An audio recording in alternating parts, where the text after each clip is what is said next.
Ahí estamos. Buenos días, tardes, noches, en el momento que estén viendo esto, bienvenidos a esto que hemos dado en llamar Mandarina TV. Antes de que me olvide, decirles que se suscriban, que le den like y que dejen sus comentarios y agradecerles a todos por la participación de las últimas semanas. En el día de hoy particularmente vamos a tener una charla, una entrevista, una conversación sobre un tema que me parece que está bastante álgido, que tiene que ver con principalmente la cuestión del dinero, la construcción del dinero y la forma en el que a través del dinero se puede dominar. Esta semana han pasado algunas cosas bastante interesantes, que son, por ejemplo, la cumbre de los BRICS en Kazán, y en la cumbre de los BRICS en Kazán la gran discusión ha sido en torno a el dólar como moneda universal o moneda mundial.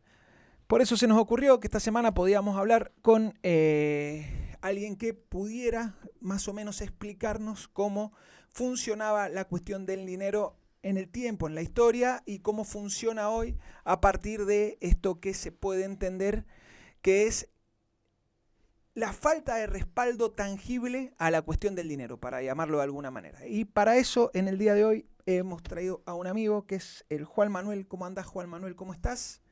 Hola Juan, muy bien. Muchas gracias por la invitación y felicitaciones por el ciclo que Dale. nos está invitando a pensar temas muy interesantes. Gracias, loco, gracias, te agradezco mucho. Y el invitado de hoy es el amigo Hernán Borisonic, que ha escrito este libro que está genial. En realidad no es un libro, es un compilado. En este libro tiene un artículo que está bastante bueno, que tiene que ver con la confianza y el dinero. ¿Cómo estás, Hernán? Hola, ¿qué tal? Bueno, muchas gracias y también felicitaciones. Dale, gracias, dale, te agradezco muchísimo, muchísimas gracias. Sí, sí, la verdad que nada, nos divertimos y con eso a nosotros por ahora nos alcanza, digamos. ¿Cómo andas? ¿Cómo estás? Bien, todo bien, dentro Bueno, de lo posible. hemos estado mirando algunas cosas que has escrito, algunos videos que has hecho, digamos, algunas entrevistas que tenés, y hablando con algunos amigos de vos, nos dijeron que estaba buenísimo que pudiéramos conversar con vos en torno a la cuestión de la construcción del dinero, la construcción del valor y la cuestión de la sacralización del dinero. Si vos pudiéramos arrancar por esta cuestión que tiene que ver con el dinero como sacro, el dinero como con esa función que va más allá del valor, si vos nos pudieras explicar cómo es el tema, y ya de ahí nos metemos en la charla sobre el dinero, actualidad, tecnología, subjetividades, si te parece. Dale, buenísimo. Mira, hay una serie de estudios larga que intenta rastrear el origen del dinero, Ajá. porque el liberalismo, digamos, sí, el liberalismo, incluso antes del liberalismo, pero todas las teorías que fluyen hacia el liberalismo, piensan el dinero como un puro medio de intercambio sin más nada que esa función, digamos, ¿no? O bueno, como un resguardo de valor, medio de cambio, etcétera. Ahora, si uno se mete a investigar más profundamente en los orígenes del dinero, digamos, los orígenes de las monedas son múltiples. En todas las sociedades fueron apareciendo formas de moneda sin relación entre sí, pero como concepto el dinero tiene un origen sagrado, que es no una relación entre personas para intercambiar mercancías, sino, en primer lugar, una relación con lo anterior, lo divino, el cosmos, etcétera, ¿no? Las generaciones pasadas. Lo que siempre aparece cuando uno se pone a estudiar más profundamente los orígenes del dinero, de la concepción de dinero, es esa idea de que hay una deuda con algo que nos precede. Sea eso, los dioses creadores, las generaciones anteriores, el mundo que nos preexiste. Entonces, cuando las distintas civilizaciones, sociedades van tomando conciencia de eso, lo materializan en alguna forma. Que puede ser, digo, las primeras expresiones son ganado, café, sal, Ajá. caracoles, digo ahí. Ajá. Yo Eh, pienso en sí, esto, solo pregunto, digamos, porque ignoro, ¿no? ¿Te acordás del librito de Marcel Mauss sobre sí, sobre el Kula? Digo, ¿qué relación tiene? O sea, yo entiendo que el dinero funciona como forma de circulación, digamos, garantiza la circulación, ¿no es cierto? Es más o menos así. sí, sí, Es lo que claro. sirve para garantizar la circulación entre las sociedades, digamos. ¿Qué relación tiene, no lo quiero poner demasiado técnico, digamos, pero qué relación tendría el Kula con el intercambio, con lo sagrado, digamos? ¿Cómo sería esa relación? Que para mí es lo primero que yo he visto como dinero, digamos, eso, lo de Marcel Claro, Mauss. digamos, ¿por qué algo se puede usar? como elemento que vuelve comparables cosas que no tienen la misma calidad. Es decir, ¿por qué podemos comparar cosas que tienen distinta calidad? Bueno, porque hay un acuerdo en que necesitamos intercambiar para subsistir. Perfecto. ¿No? Digamos, hay una primera base para todo dinero que es la falta de ser completo del individuo, de la familia, de la comunidad, incluso de la raza humana. Es decir, como somos seres incompletos en cualquier medida que querramos ponernos, digamos. Entonces, a partir de ese ser incompleto, aparece la necesidad del intercambio. Esa necesidad del intercambio supone que hay un mundo ahí donde yo aparezco con el que tengo que intercambiar. Entonces, ese aparecer en un mundo que me preexiste supone también una forma de deuda. En algún punto, digamos, soy deudor, existo porque hay algo antes que yo. Sí. Y ese sería como el concepto primordial, más laxo, ¿no? Más abstracto de dinero. Ajá. Después, cada sociedad materializa eso de una forma específica y va a tener que ver con el tipo de valor y el tipo de dinero que prime en una sociedad. Hay sociedades no acumulativas, ¿no? Ahí ese es el caso del Bula, digamos, donde el dinero funciona eso como garante de una continuidad, de una circulación, y no es un dinero que se acumula, sino que circula permanentemente, ¿no? Que el sentido de ese dinero es una circulación, eso, cíclica, circular, etc. Digo, en las sociedades modernas, lo que pasa es que empieza posibilidades técnicas y además una ideología que impulsa la acumulación. Claro. Entonces tenés otras expresiones, otros tipos de dinero históricos que impulsan la acumulación y ahí se convierten en capital, digamos, se convierten en una cosa que existe para ser acumulada. O sea que no siempre el dinero ha tenido que ver con la acumulación. No. Perfecto. No. Muy bueno. Escúchame, te hago esta pregunta antes de dejarlo al Juan Manuel. Vos haces una relación que me parece que está buenísima entre unidad monetaria y posibilidad de concentración económica, digamos. O sea, cuando la unidad monetaria era más grande, vacas, al caso, era mucho más difícil que las sociedades concentraran que el byte, ¿no? Que es mucho más fácil de concentrar porque, bueno, la economía que vivimos hoy es una economía ultra concentrada a nivel internacional, digamos. ¿Cómo se puede explicar esa relación entre técnica y dinero y unidad monetaria durante el siglo XX? ¿Cómo, más o menos, como para tirar una punta y ya arrancar con esta conversación que me parece que es la que nos trae, que es la cibernética o el dinero digital? Bueno, sí, repetiré esto que dijiste, que es, bueno, a menor importancia del soporte material de cada unidad monetaria, más fácil es acumularlo. Es decir, es más fácil acumular eso, monedas que vacas, billetes que monedas, etc. Digo, ahí eso es más. Pero también esa facilidad de la acumulación ha beneficiado la concentración de la acumulación. Yo empezaría, digamos, un poquito antes. Por ahí, en algún momento del siglo XIX, el capital financiero, es decir, el capital que no tiene una representación directa, ¿no? Los créditos, digo, el capital como secundario, antes se podría haber llamado, o no basado en una economía real, que también eran formas de expresarlo. Durante el siglo XIX fue superando en algún momento, digamos, siendo mayor al capital vinculado a la economía real, productiva, etc. Digo, ahí hay un primer paso de despegue de un dinero que se independiza, se autonomiza de las relaciones de intercambio necesarias o de la producción material. En el siglo XX, bueno, las primeras expresiones, digamos, de un dinero desatado, digamos, son las ventas por catálogo y en la década de los 20 y las tarjetas de crédito, donde, digamos, ya no hay cada vez menos apego a una representación concreta de cada unidad, ¿no? Con un plástico, sobre todo, tenés una posibilidad de comprar cualquier cosa.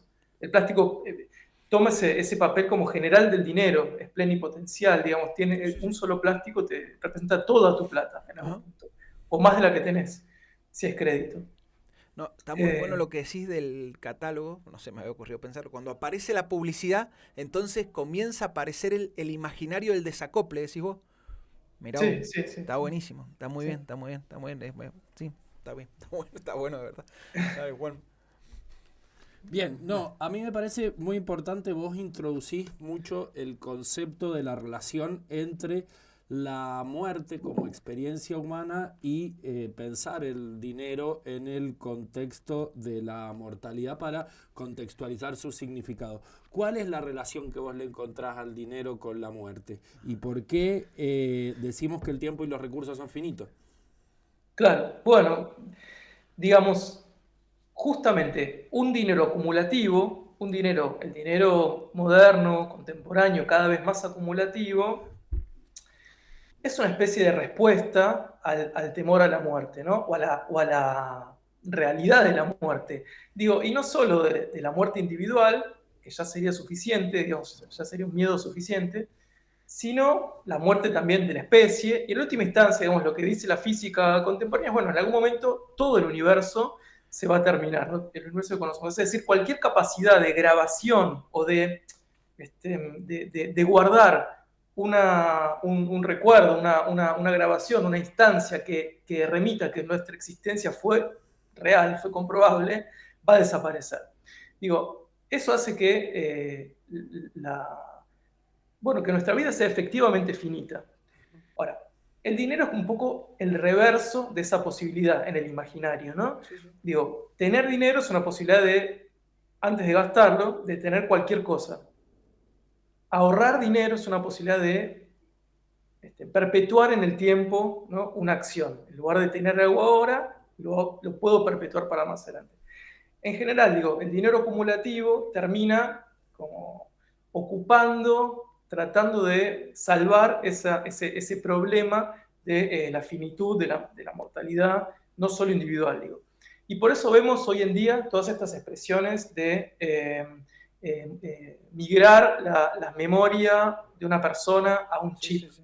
¿no? De ir a Marte, de pensar la enfermedad, la muerte como enfermedad, como algo que puede ser, Curado, es decir, todo eso tiene que ver con un ímpetu acumulativo y con una imposibilidad de aceptar la muerte, digamos, que creo que podría ser más saludable, ¿no? claro, claro. Sí, es la forma de relación con la muerte que nos provoca, que nos propone la modernidad, digamos, ¿no? No hay que dejar de ir, siempre hay que estar yendo hacia ese lugar al que no vamos a llegar nunca, digamos. Está bueno. Ahora, te hago esta pregunta. Digamos, el dinero acumulativo estaba sostenido, digo esto, en la posibilidad de acumular cosas en un momento determinado, digamos. Digo, vos decís lo de los catálogos, me parece interesante, lo de la muerte me parece súper interesante, digamos. O sea que hay como una imaginación. ¿En qué momento eso que sostenía, nosotros entendemos que es el patrón oro, digamos, pero en qué momento eso que sostenía al dinero, digamos, a la forma de dinero con una tangibilidad se separa absolutamente y se construye una imaginación más allá de la imaginación, podríamos decir, digamos, porque ya no solo es la representación de un valor, sino que es la representación de un valor, digamos, ¿no? No sé si se entiende, ¿no? ¿En qué momento eso se parte? Diría esto, digamos, los economistas llaman esto el pasaje del metalismo al nominalismo. Ajá. Así se llama, digamos, técnicamente en economía, ¿no? Muy bueno. Es decir, las primeras expresiones monetarias suponen que el peso, digamos, el volumen de metal que tiene una moneda es exactamente su valor, ¿no? Atribuyéndole al oro en particular, pero a los metales en general, una especie de valor absoluto. Lo que va pasando es que, digamos, de la mano del proceso de abstracción general de la modernidad, se abstrae también el valor. Entonces ya no es la cantidad de oro que pese, o sea, la cantidad de peso que tenga una moneda, sino un valor nominal que es puesto convencionalmente por los poderes, por los estados, por los soberanos.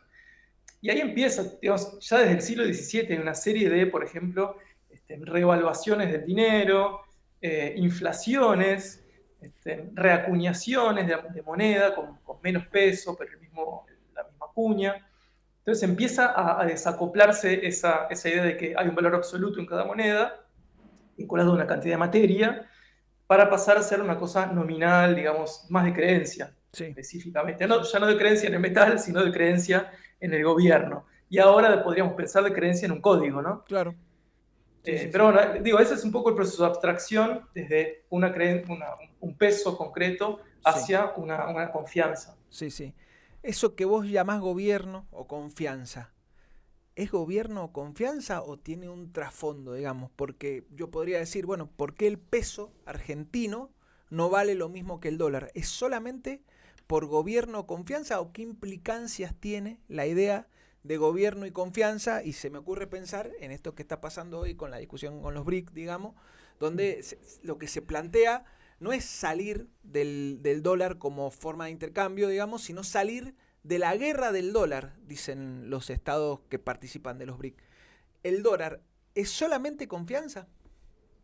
Yo diría, a ver, es una cuestión de confianza y de poder y de potencial. Uh-huh. Digamos, cuando se empiezan, eso, entre 1920 y 1970 y pico, se empiezan a separar, se empieza a terminar el patrón oro, ¿no? Sí. O sea, se empieza y se termina de separar el valor de las monedas del oro. Y ahí las monedas nacionales se empiezan a convertir en lo que hoy llamaríamos activos financieros, es decir, en unidades cuyo valor, en definitiva, depende de la confianza que se tenga en la economía o en la potencia de ese estado, de ese territorio. Por eso sí, es algo más que gobierno, pero no es algo material, digamos, ya no hay una... No es la cantidad de reservas que tenga un Estado, sino la reserva de confianza, digamos, que tenga un Estado. Pensemos en la bolsa. ¿Cómo sube y baja algo en la bolsa? Bueno, por una especie de futurización, diría Ezequiel Gato, por una especie de confianza en el futuro de ese activo. Entonces, los estados y las monedas nacionales pasan a comportarse un poco así. El valor de una moneda es una especie de termómetro de lo que ese estado pesa en la geopolítica internacional. Entonces, si el peso argentino baja, no es porque emitimos más, o no solamente, sino porque hay una menor confianza en que Argentina va a poder cumplir sus promesas o que tiene capacidad económica y política en el contexto mundial. Claro, pero digo, me imagino, 45 portaaviones, por ejemplo, ¿construyen de alguna manera el valor del dinero? Y hay una relación. Sí, hay una relación entre tener 45 portaaviones y la posibilidad de que tengan confianza en vos y en el dinero, digamos. O una bomba atómica. Claro, una bomba atómica, sí, claro, totalmente. Cuando vos decís que en los 70 se desacopla el signo del significante, digamos, vamos a decir así, digamos, lo que dice Baudrillard, ¿no? Esto de que aparece la idea del simulacro, ¿no? Aparece la noción del simulacro, y en la noción del simulacro, digo, a mí me interesa también la cuestión de la subjetividad en eso, digamos, se ha estructurado un mundo subjetivo durante el siglo XX en torno a la representación del signo con el significante. Digo, patrón oro le podríamos poner, pero 50 millones de nombres. Cuando eso se desacopla, que vos decís en los años 70, ¿cómo empieza a funcionar el sistema financiero, digamos? ¿Cómo es ese cambio en el patrón de acumulación, al patrón de acumulación financiero? ¿Y qué lugar empiezan a tener todas las instituciones que antes sostenían el patrón de acumulación oro al caso? Claro, justo ahí se da, digamos, 73 aproximadamente, se empieza a dar todo un nuevo proceso, una nueva forma de capitalismo, que es, digamos, el preámbulo de la globalización de los 90, ¿no? Es decir, ocurre el evento de los petrodólares, ¿no? Que un exceso de dólares en los países productores de petróleo termina siendo prestado, ¿no? La deuda externa de América Latina. Exactamente, termina acá siendo prestado a nosotros y generando eso, una deuda imposible, ilegítima, imposible, pagada, bueno, ya sabemos, ¿no? Con creces, muchísimas veces más, digo. Genera un sistema de deuda y desde los 70 para acá, por lo menos hasta el 2008, tenemos un mundo basado en eso, en, digamos, burbujas, deudas, explosiones, donde siempre algún estado termina reventando, ¿no? Cayendo en bancarrota, porque esa deuda es efectivamente impagable. Pero es la base de este capitalismo, de ese capitalismo globalizante con centro en los Estados Unidos. Digo que también tiene que ver con el triunfo de la Segunda Guerra, con cómo se rearma Occidente después de la Segunda Guerra. Pero no, ese marcaría un poco el triunfo de los Estados Unidos, la alianza o cómo queda Europa vinculada a los Estados Unidos después de ese momento, económicamente muy dependiente o muy atrás de Estados Unidos. Sí. Y ese centro que tiene por unas décadas configura ese sistema y esa subjetividad Sí. de abstracción, de búsqueda de la abstracción, de mucha acumulación y de desacople con la producción, digamos, real, De que tangible. sigue existiendo, ¿no? Sí, Digo, sí. que sigue existiendo. En capas siguen existiendo las dos, digamos. Sí, yo estoy pensando, por ejemplo, que esto se da en el marco de un fortalecimiento del capitalismo financiero Ujú. y a la vez en un debilitamiento de los estados-nación. Pero estamos, no sé si vamos a entrar todavía en el tema específico de los BRICS, pero estamos ante una rediscusión también de ese mundo porque vuelven a surgir movimientos nacionales o Está bueno. estados fuertes que en el medio de esta discusión sobre el rol del dinero y ayer ante la aparición no la aparición, sino la reconfiguración del BRICS, poniendo la discusión del dólar en la mesa, Ujú. digo, no estamos también en un momento de crisis del capitalismo financiero y del rol de este tipo de monedas en el marco de un mundo que se está moviendo todos los días hacia un lugar. A ver, entendemos que el patrón dólar fue el ejercicio de la hegemonía unilateral de Estados Unidos de los últimos 50 años. Eso se está terminando. Evidentemente vamos hacia un mundo multilateral donde la discusión sobre las monedas va a ser una de las discusiones evidentes del nuevo mundo. Yo me pregunto, digo, si el capitalismo financiero no está en crisis o este tipo de monedas no pueden llegar a entrar en crisis con la reconfiguración de estos estados-nación. Sí, digo, concuerdo que se abre el debate, que ya no es un mundo tan unipolar, es un mundo evidentemente que va hacia la multipolaridad. Y entonces el debate sobre el dinero vuelve de diversos modos, ¿no? O el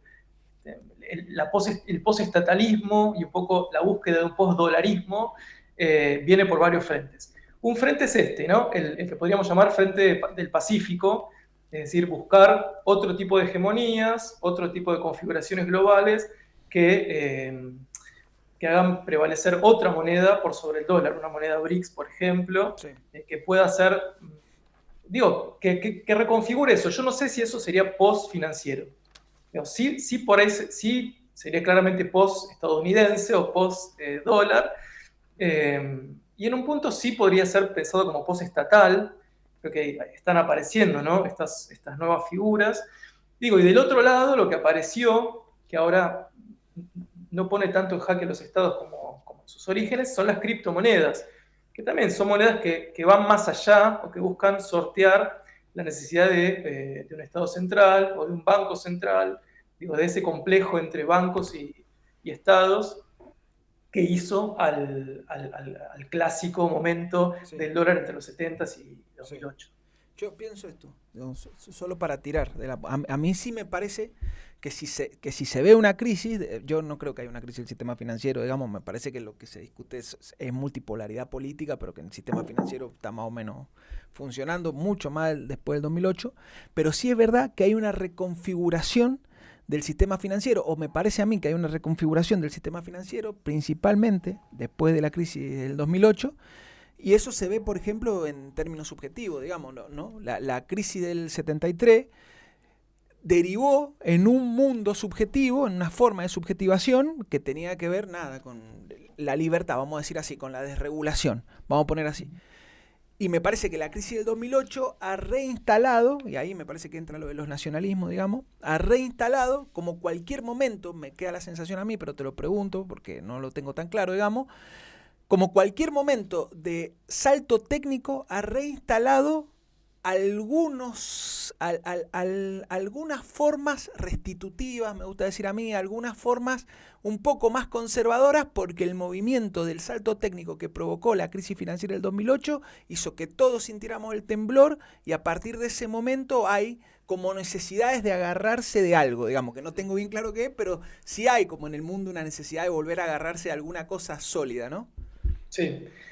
Mira, en los 90 el debate así de la teoría política decía se terminó la religión. Claro. ¿No? Sí, Ahora el mundo está más religioso, que mucho nunca. más religioso que hace Sí. 20 años. Sí, sí. También se pensaba, bueno, es el fin de los nacionalismos, es el fin de las naciones, De las ideas. exactamente, de los grandes relatos, y todo eso de alguna forma, como decís vos, se restituye. Digo, Sí, sí. no son las mismas, pero aparecen ese tipo de formas abstractas, absolutistas, etcétera. A mí me parece que, digamos, no es menor el hecho de que ese capitalismo que gobernó entre los 70s y el 2008 con mucha claridad, produjo mucho sufrimiento. Y ese sufrimiento todavía no encuentra justamente un asidero de cómo oponerse a ese capitalismo. No está visualizado, creo que ahí también hay un problema como de imagen y de imaginación. No hay una imagen concreta del capital financiero, no hay una imagen concreta de lo que es el dinero digital. Y esa falta de imagen también redunda en una falta de imaginación. Entonces, no tenemos una cara visible de quién es el enemigo, de quién nos ha hecho sufrir, y buscamos soluciones que en muchos casos no solucionan, digamos, ¿no? No, Que está son, claro, que está son claro. formas absolutas que no vienen a solucionar esos problemas.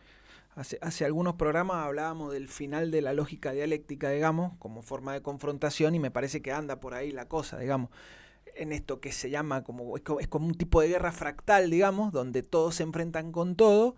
Es difícil discernir quién es el que está enfrente. Yo creo que los que están enfrente, para el caso, tampoco tienen tan claro quiénes son, y creo que, vamos a decir, los sectores populares, lo que está de este lado, no sé qué, digamos, lo que está de este lado también está absolutamente fragmentado, mucho más que en las sociedades del siglo XX, que tenían un asidero mucho más moderno, digamos, porque en el fondo eran binarias, digamos, capital-trabajo, burguesía-proletariado, no sé, pongámosle el nombre que, pero se entendía, y de última podíamos hablar de una mediación, pero se entendía que había sectores que pujaban por la renta, vamos a decir, o lo que sea, digamos. Hoy me parece que eso está muchísimo más complejo de ver, y que la economía está muchísimo más concentrada que hace 30 años, digamos, digo, y eso que empezó un proceso de concentración. Ahora, esto es lo que te quiero preguntar. Ese mundo de los años 70 produjo un tipo de sujeto, ¿no? Que es el sujeto de flujo, digamos, el sujeto de líneas de fuga, no sé, pongámosle algún nombre. Moderno. Sí, sí, el posmoderno, digo, que produjo ese sujeto posmoderno. La crisis del 2008 produce otro tipo de capitalismo, que podemos decirle capitalismo de plataforma, no sé cómo le decís vos, digamos, pues siempre tratamos de acomodarnos, pero la crisis del 2008 produce otro tipo de capitalismo. La semana pasada mi esposo nos decía capitalismo, que tiene razón, digamos, está bien, pero bueno, digo, como para tratar de diferenciarlo de los anteriores, ese tipo de capitalismo, el de la crisis del 2008, ¿qué tipo de sujeto produce? Que me parece que ahí hay una pregunta, digamos, porque está esto de lo restitutivo y lo que quiere romper, lo rupturista, todo el tiempo en tensión. Sí, creo que hay otro tipo de mediación con el mundo, Ajá. digamos que incluso ese sujeto posmoderno todavía estaba centrado en una idea de un sujeto completo en algún punto, un Sí, sujeto vinculado a un individuo, digamos. claro. Y Muy ahora bueno. parecería haber una especie de subjetividad sin sujeto, como Sí. el sujeto es algo mucho más roto, más flotante, ¿no? Menos Dividuado. concreto, individuado, digamos, claro. Claro. Y me parece que eso tiene mucho que ver con las tecnologías digitales que Ajá. permiten una especie de fragmentación, de permanente elección del yo, Uh-huh. ¿no? Una discrecionalidad, digamos, una forma discreta de la información digital que exige todo el tiempo ser algo, estar en un lugar. Y el paso de lo que se podría pensar del ciudadano al usuario, digamos, Sí. ¿no? Si hace unas décadas hablamos del paso del ciudadano al consumidor, Sí. ¿no? Los derechos eran otorgados a través del consumo, básicamente, o eran pensados así, ahora son a partir del usuario. El problema principal, diría, para no abundar demasiado, del usuario en comparación con el ciudadano, es que el usuario no tiene ningún derecho en un punto. Es decir, el usuario es el que acepta una serie de condiciones para entrar en un sistema, en un circuito, en una red o en una plataforma que impone unilateralmente las condiciones, en la Sí, mayoría de los casos. sí, sí. Parecido al tecnofeudalismo de Varoufakis, digamos, lo estamos llevando un poco más allá, pero hay como hay como porque la cuestión sería, bueno, ¿cómo se gobierna eso? Digamos, el capital no tiene problema, lo gobierna, lo homogeniza, no tiene problema porque homogeniza el consumo, lo único que tiene como... Pero cómo se gobierna desde un lugar distinto al capital, eso que es ese sujeto ultra fragmentado, digamos. Me parece que ahí está la cosa, me parece que a eso no le podemos hincar el diente, me parece que eso es lo que no podemos comprender, digamos, me parece que es el fenómeno que hoy pasa en la Argentina. Digo, creo que el problema que tenemos con Milei dice, digamos, nosotros gobernamos 4.0, 8.0, no sé qué, y ustedes todavía están tratando de ver cómo gobiernan 2.0. Me parece que, pero hay una relación entre gobernar 2.0, al caso como se llame, y lo que nosotros creemos que es lo redistributivo, lo popular, digamos, nada, algo que no se piense individualmente, ¿no? Algo que se pueda pensar un poco más colectivo. Me parece que la técnica está abierta, me parece, igual, solo lo pregunto, me parece que la técnica de la época está abiertamente en contra de las experiencias colectivas, digamos. Algo así, sí, sí, o sea, creo que tanto en el caso del ciudadano como en el del consumidor aparece la estadística como una cosa de una generalización, como entre las técnicas de gobierno, pero ahora hay una superación de la estadística con el Big Data, o sea, la capacidad de entrar en cada elección, digamos, es literal. Sí. No es estadística, precisamente. Entonces, digo, ahí sí hay una diferencia en el gobierno, en la administración de la cosa, porque se puede efectivamente conocer tus acciones. Sí. Se pueden efectivamente trazar, digamos, relaciones entre acciones que vos mismo no conoces. No estás trazando, no conoces, claro. No te interesaban hasta este momento. Claro, sí, violentísimo. Sí, a mí me interesa, vos en muchos de tus trabajos hablás sobre la desmaterialización del dinero, pero haces la salvedad de que no es una desmaterialización, sino una desimaginación. Ajá. Porque este tipo de capitalismo de plataformas requiere de soportes e infraestructuras que tienen que ver con el mundo material. Entonces me gustaría por ahí que nos cuentes un poco de eso, de a qué le llamás vos desimaginación del dinero y cuáles son las implicancias que tienen eso en la sociedad actual. Claro, en general cuando se habla del dinero digital se habla de una desmaterialización. Es cierto que la experiencia, desde el punto de vista del usuario, es una experiencia mucho más desmaterializada porque con el teléfono o con cualquier dispositivo electrónico se puede operar, digamos, cantidades de dinero, etc. Ahora, si bien la unidad es algo que, digamos, es algo que está ahí medio flotando en esa nube, que se vincula de manera digital, qué sé yo, todo eso requiere una infraestructura enorme, incluso más enorme que otras formas de dinero anteriores. Y eso queda como invisibilizado. Entonces, yo lo que trato de proponer es que en vez de desmaterialización lo llamemos desimaginación. Lo que no hay es una imagen de eso, no es posible visualizarlo, imaginarlo, y por lo tanto, al no poder imaginarlo, no se puede tampoco confrontarlo, que era un poco lo que estamos hablando, ¿no? Y entonces, uno podría pensar que hay un montón de niveles entre la última elección asociativa de con quién me asocio en cada momento, cuáles son mis gustos, mis preferencias, qué sé yo, y capas de infraestructura que van a lugares súper sólidos, concretos, como los cables subterráneos que hace algunos años un tiburón casi nos deja. Tipo. Claro. Está en este libro, está perfectamente explicado, no sé si se ve ahí. Ya después contamos un poco, digamos, pero sí, claro, nadie tiene en cuenta que hay cables... Sí lo tienen en cuenta los piratas de Yemen, por ejemplo. Tienen muy claro que hay cables subterráneos, pero nosotros no tenemos imaginación sobre la cosa tangible que sostiene esto, los portaaviones. Exacto, y creo que esa es una ganancia para los capitales concentrados, o digo, en Occidente, Silicon Valley, vamos a ponerlo. Sí. Digo, es una ganancia para ese tipo de actores porque ellos sí cuentan con esa información, ellos actúan desde esa información, desde ese lugar, mientras que la experiencia, digo, cotidiana está muy desligada, muy abstraída de esa realidad, que no es lo mismo que con el billete de papel, ¿no? El billete es algo mucho, donde la experiencia está mucho más cerca de la materialidad de la cosa, de las necesidades materiales de la cosa. Es cierto que por ahí no conocemos la prensa, pero entendemos que hace falta un tipo de insumo para tener billetes. Sí, es verdad. Pero incluso hay diferencia entre esto y la tarjeta de crédito en el tipo de relación que tenés con la cosa, digamos. No sé por qué, pero ahora digo... No, porque eso es un metamedio. O sea, con eso vos ves el clima, haces las cuentas, tu despertador, tu cámara de fotos. O sea, esa cosa que tenés en la mano no es un medio, es un metamedio. O sea, es un medio de medios. Tiene todo lo que necesitas en un día, está ahí adentro. Y la tarjeta funcionaba como medio. Tiene una sola función, digamos. Todavía tiene una sola función. Claro. Por eso el mundo subjetivo de la tarjeta y el mundo subjetivo de esto son distintos, digamos. Son niveles de abstracción en un punto, ¿no? La Sí, sí, sí. tarjeta sintetiza un montón de formas de dinero y esto sintetiza dinero y muchas más cosas. Está muy bien, está muy bien, está muy bien. Sí, está bueno. A mí me interesa la discusión de este cambio si se fuese en el patrón de acumulación, pero yo creo que el patrón de acumulación es financiero, digamos, pero en este cambio en las subjetividades, porque me parece que tenemos una dificultad grandísima para poder ver cómo gobernamos esas subjetividades, un poco lo que decíamos recién, y se expresa como forma esta idea del blockchain, digamos, como para que ya nos podamos meter un poco en el Bitcoin. ¿Vos podés explicar cómo funciona la noción de blockchain antes de meternos en el Bitcoin y de ahí ya nos metemos? Sí, sí. Blockchain es una tecnología que aparece, digamos, por primera vez en 2008, Ajá. pero que también, digamos, es el resultado de otras búsquedas anteriores, digamos, que tienen que ver con poder garantizar, entre otras cosas, que un gasto digital se hace una sola vez.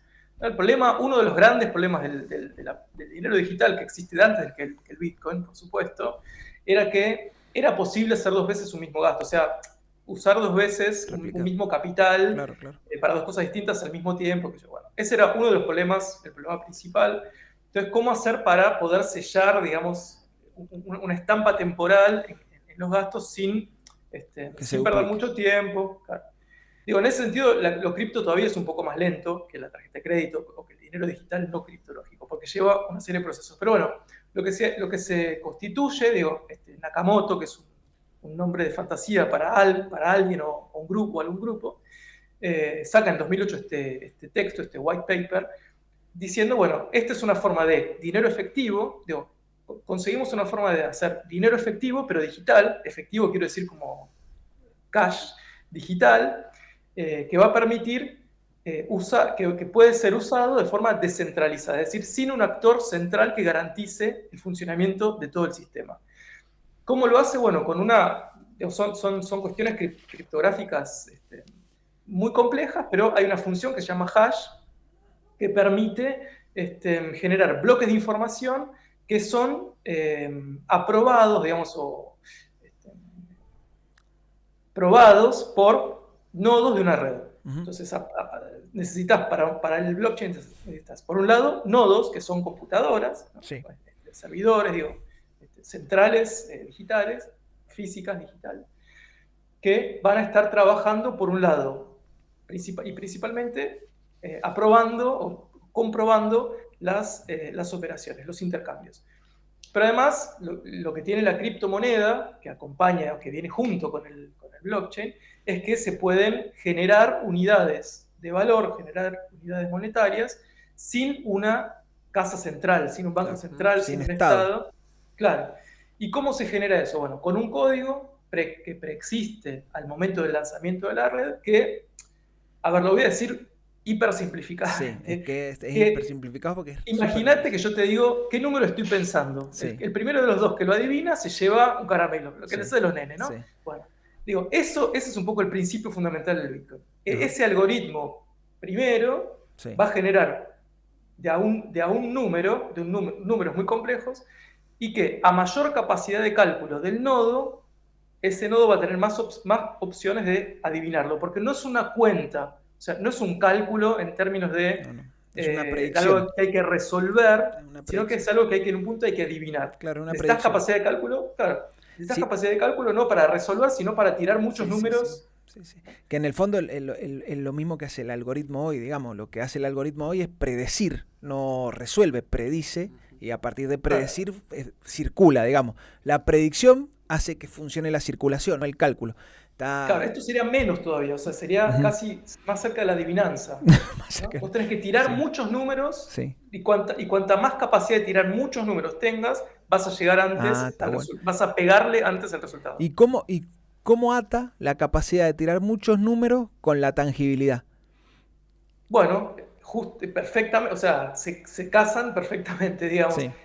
Para tener más capacidad de cálculo tenés que tener una máquina más grande, más rápida, más fría, porque vieron que si se calienta mucho una máquina no funciona bien. Entonces, bueno, quien tenga más terreno en un lugar más frío, más moderno, más rápido, va a ser el que... Creo Creo que si entendí bien, por qué Milei va a Silicon Valley seguidísimo, digamos. Sí, sí, claro, más vale. Si hay temperatura fría, hay terreno frío y hay un Estado que promete cero regulación a algo que no necesita la estatalidad, obviamente, digamos, vamos, venga para acá. claro. Es lo que estamos buscando. Está muy bien, está muy bien. Hubo Dale. propuestas cripto izquierdistas. Ajá, Digo, no, a no, eso iba a no decir. todo lo cripto es necesariamente de Sí, derecha o de ultraderecha, sí, pero es cierto que fue mucho más absorbido y mejor administrado por sectores de derecha y ultraderecha. sí. Yo miré te dejo a vos ahora, pero Sí, mira. sí. No, miré el libro de criptocomunismo. Lo que pasa que me parece que no era como que no me acuerdo, digamos. Ahora no me lo acuerdo, pero me parece que como que no tenía salida la cosa, porque en algún momento me parece que la cuestión de la concentración era inevitable, digamos. No me acuerdo del fin, pero me parece que venía por ahí. Sí, y bueno, hasta ahora las formas así criptocomunistas han sido un poco ingenuas. Es Ajá, decir, creen mucho en la comunidad. Es ajá. como funcionaría mejor lo cripto, en Sí. pequeñas comunidades de sentido, digamos, que intercambian. Claro, porque el blockchain en el fondo es comunidad, digamos, porque necesita a alguien que Exacto, avale de entrada y de salida el bloque, digamos, el nodo tiene que ser avalado de exacto. entrada y de salida, digamos. La mitad más uno de los Claro, bloques, claro. de los nodos. Sí, Hay dale. un canal de YouTube que se llama Cristoperonismo. Ah, Así que está sí. bueno para verlo Dale, porque no he visto dale, mucho, pero dale. nada. A ver, vos recién nos decías de que una de las características principales es la descentralización, ¿sí? Porque Claro. no utilizamos bancos centrales, pero también corremos el riesgo de que quienes tienen acceso a la tecnología son por ahí capitales más concentrados. Entonces, la pregunta es, ¿se da esa descentralización de hecho o hay una centralización de facto que no es a partir de la centralización que hace el Estado, pero sí ciertos sectores que concentran el capital? Sí, totalmente. O sea, cuando esto me parece que tiene que ver con todo lo que venimos hablando a la vez, ¿no? Digo, hay como dos formas de regular la economía, o de regular o no regular la economía, o de pensar la economía. Si vos intervenís, digamos, va a haber arbitrariedades, digo, que sería el modelo chino en última instancia, Sí, ¿no? sí, Va a sí. haber arbitrariedades, pero tenés la posibilidad de que, digamos, de definir algunos factores o vectores que hacen a la sociedad. Si vos no intervenís, casi seguro gana el más fuerte. Digamos, no hay mucha duda en ese caso. Ujú. Entonces, cuanto menos se intervenga la economía, más se beneficia a los sectores que ya están armados. Pues no entramos todos desnudos al mercado, digamos, entramos a un mundo justamente que está ahí, que funciona, que tiene redes de poder, que tiene poderes efectivos, reales, fácticos, que a menor regulación esos poderes van a salir ganando. Sí, Digo, me sí. parece que eso es algo que no se dice, o que no está tan visible Ujú. cuando se habla de economía, de criptoeconomía, etcétera, y que creo que hace a la cosa que es fundamental. Sí, sí. Bien, y Dale. los chinos han prohibido las cripto, pero han habilitado una moneda digital avalada por el Banco Central de la República Popular China. ¿Qué diferencia hay entre Está bueno. una cripto y una moneda digital?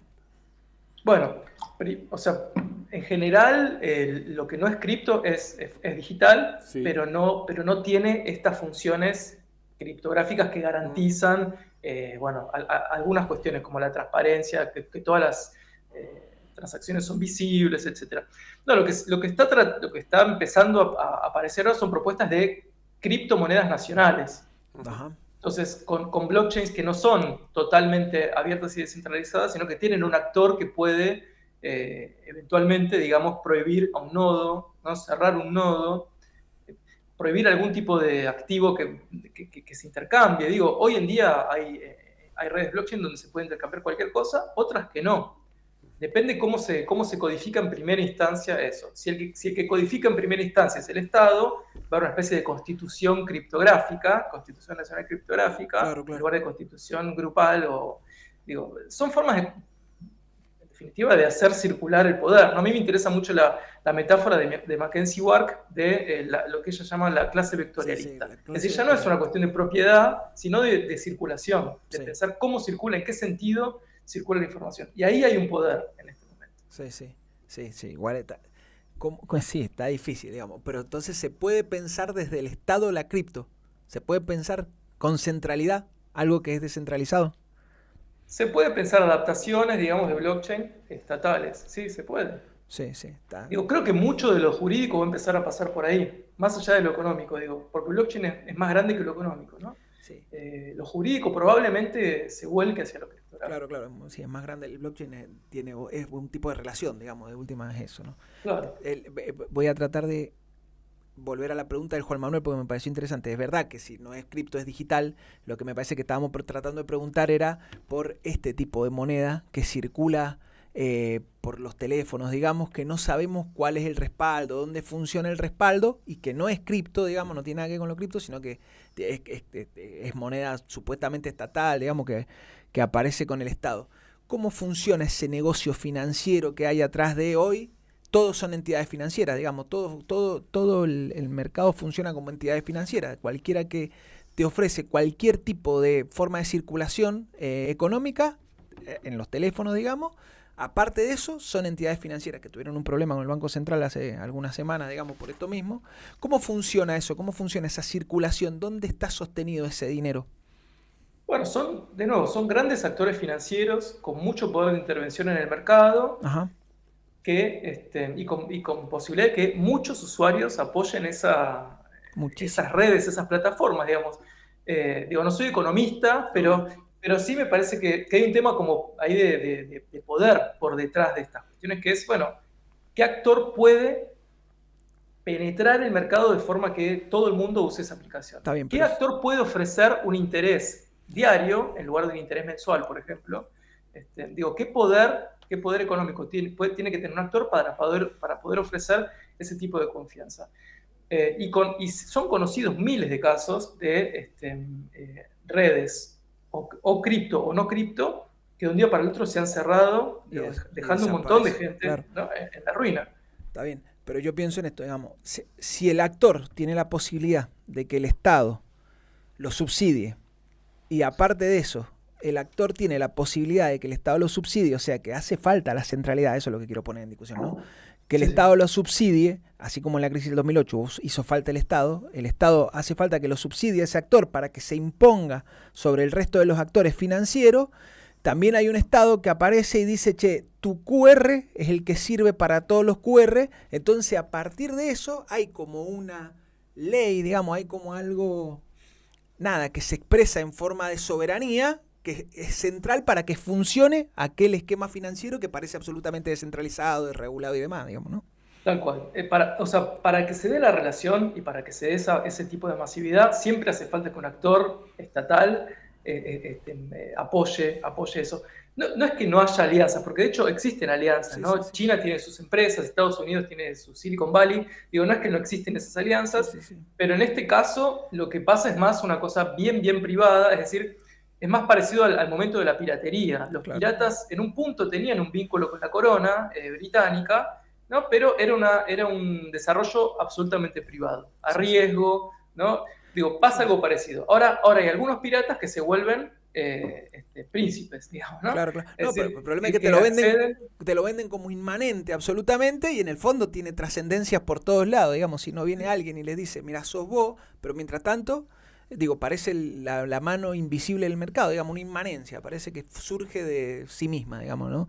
Autorregulación, claro, esa es la gran fantasía, sí, digamos, sí, de sí, autorregulación. no, está muy bien, está muy bien. Dale. Sí, yo veo que esto también ha sido muy importante, por ejemplo, para los sectores más desfavorecidos que se han incorporado a este tipo de circuitos de una manera muy Tremendo, masiva, sí. ¿sí? Digo, se ha dado un proceso de inclusión financiera a partir de este tipo de monedas. ¿Por qué pasa? Bueno, se da la inclusión financiera, es decir, era una falta de los estados, es cierto, pero se da sobre todo porque es un tipo de inclusión financiera que se sostiene sobre una deuda impagable. Digamos, uno de los grandes, diría tal vez el mayor problema que tiene hoy la Argentina, pero digo, todos los pobres del mundo en general, es la deuda. Y no es una deuda que uno va y contrae con una entidad, ni siquiera con Castellá, no sé cómo se llaman esos que te prestan préstamo hoy, sino son deudas con tu propia cuenta de una aplicación, con tu tarjeta de crédito si la tenés, digamos. Esas deudas, hoy encima desreguladas, Digamos, son las deudas mayores, y lo que encontramos hoy, cuanto más se desregula, más y menos acceso se tiene al bienestar, a los bienes básicos, es que la gente se endeuda para pagar otras deudas, ¿no? Son las peores formas de endeudamiento, son deudas impagables, imposibles. Estamos ahí. Podemos decir esto, digamos, como para ya ir cerrando y después te hacemos la última pregunta. Digamos, la deuda es la forma de gobierno que se impone a nivel internacional post-2008, porque ya no es esa forma de gobierno, creo que lo decíamos con el Ezequiel Gato esto, ya no es esa forma de gobierno de las deudas soberanas de Alejandro Olmos, digamos, donde los estados se endeudaban infinitamente, sino que es cada uno de nosotros que se endeuda, digo, y a partir de eso quedan canceladas las imaginaciones políticas, me gusta decir a mí, digamos, una vez que te endeudaste, digo, cualquier cosa que no sea pagar la deuda queda por afuera de la cuestión. ¿Podríamos decir que la deuda es la forma de gobierno? Totalmente, y además de una forma, digamos, postestatal o sí, extraestatal en este caso, porque son empresas, digamos, son conglomerados privados que son transnacionales. O sea, ¿no? A Mercado de Pago le debe toda Latinoamérica. Sí, digamos. sí, fuertísimo, fuertísimo. Sí, aparte te cambian la cuestión de los intereses todo el tiempo, digamos. Hay un informe de la CEPAL de hace 2 o 3 años que lo firmó Alicia Bárcena, que fue la canciller de AMLO hasta hace poquito, que hablaba del componente absolutamente hegemónico que tienen las deudas de las familias. Claro, totalmente. Que son mucho más grandes que por ahí la deuda de los estados y eso, y que es realmente el problema que tenemos que abordar. Así que me parece re interesante. Yo no sé no sé cuál es el número, digamos, son más grandes o menos grandes que el estado, pero de lo que estoy seguro es que este momento de la Argentina se sostiene hoy porque todas las familias están endeudadas, entonces está tirado el problema de todos para adelante. Pero así como, digo, la deuda no te permite imaginar para adelante, digo, más que pagar, digo, también queda cancelado la posibilidad de estructurar una forma de vida afuera de pagar esa deuda. Me parece que es el gran problema que tiene la humanidad por delante, digamos, cómo resuelve la cuestión de las deudas individuales. Sí, se va precarizando la experiencia, o sea, se va precarizando tu existencia cuanto más endeudado estás. Te hacemos la última pregunta y no te molestamos más, y después te agradecemos, digamos, muchísimo por esto, porque ha sido nada muy amable y ha sido fácil contactarnos y demás. ¿Cómo pensás que va a ser el futuro? ¿Qué pensás del futuro? ¿Puede ser del dinero o en general, digamos? Bueno, es una pregunta muy abierta, pero digo, me parece que los próximos 15 años van a ser años muy difíciles. Acá terribles, en Argentina quiero decir, pero en general me parece que son años difíciles de una gran transición geopolítica, tecnológica, energética, y que por lo tanto, digamos, los sectores que hoy están menos favorecidos van a estar realmente, la van a pasar mal, y hay peligro de guerra. Digamos, me parece que es un mundo de los próximos años, en el corto, mediano plazo, bastante complicado. Pero, digo, en general me parece que mirando la historia siempre aparecen nuevos equilibrios. Digo, en algún momento esto se equilibra para algún lado. No tiene por qué gustarnos, pero me parece que va a haber en algún momento, no sé, en 40 años o 25 años, no sé si algún momento... ¿Cómo? No sé si voy a estar en 40 años. Yo tampoco, nadie sabe. No digo, pero creo que sí puede... digamos, en general lo que pasa es que vuelven a aparecer equilibrios. Ahora lo que está también en el medio de todo esto, justamente también con la crisis de la imaginación, es que existe efectivamente, realmente, una posibilidad de que la humanidad no subsista a su propio sistema de organización. Eso es cierto. Digo, y tenemos que también poder imaginarnos lo más difícil, imágenes poshumanas, o sea, imágenes de un mundo sin humanos. Pero el mundo va a estar, digamos, de alguna forma, el mundo va a estar, la vida va a estar. Vamos a ver cómo acompañamos esa vida, digamos, ¿no? En fin. Circulan ya imágenes poshumanas, digamos, ya esa imaginación anda dando vueltas por ahí de fuerte, digamos. Un día podemos hablar de esto también. Hernán, ha sido un gusto, muchísimas gracias, la verdad que ha sido súper enriquecedor.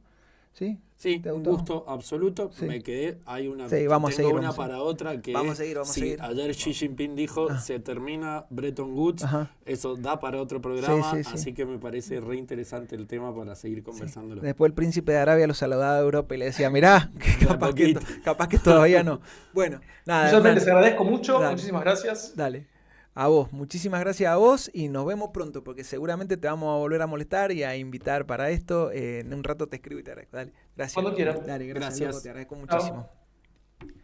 Bueno, nada, bien. ¿Te gustó? Estamos, me encantó. Me Sí, pareció sí. muy interesante, muy esclarecedor, muy Sí. didáctico y es un tema para que todos lo Para tengamos seguir. cerca y Se para hace que lo corto, sigamos. viste que se hace Se hace corto, se hace sí, corto, yo se la hace verdad corto. que me quedé con Sí, muchos sí. temas, Bueno, pero bueno, vamos. seguiremos preguntando. Nada, búsquenlo al Hernán para leer los libros. Acá en este librito que edita la UNSAM Sí. tiene un par de artículos. Tiene un artículo Sandrone que me gustó mucho, tiene un artículo Facundo Roca que me gustó mucho. La verdad que los artículos están buenísimos, búsquenlo. Y también en YouTube tiene en la página de la UNSAM. No le vi la página hay de un UNSAM. montón de Vi cosas unas interesantes entrevistas al a él, qué respecto, sé así yo. que está bueno verlo. Y dirige esta colección, que es lo que nos olvidamos de decir, digamos, esta colección de Prometeo que se llama Umbrales, que está buenísima y nada, pronto va a publicar él también en Umbrales, así que nada, véanlo, síganlo.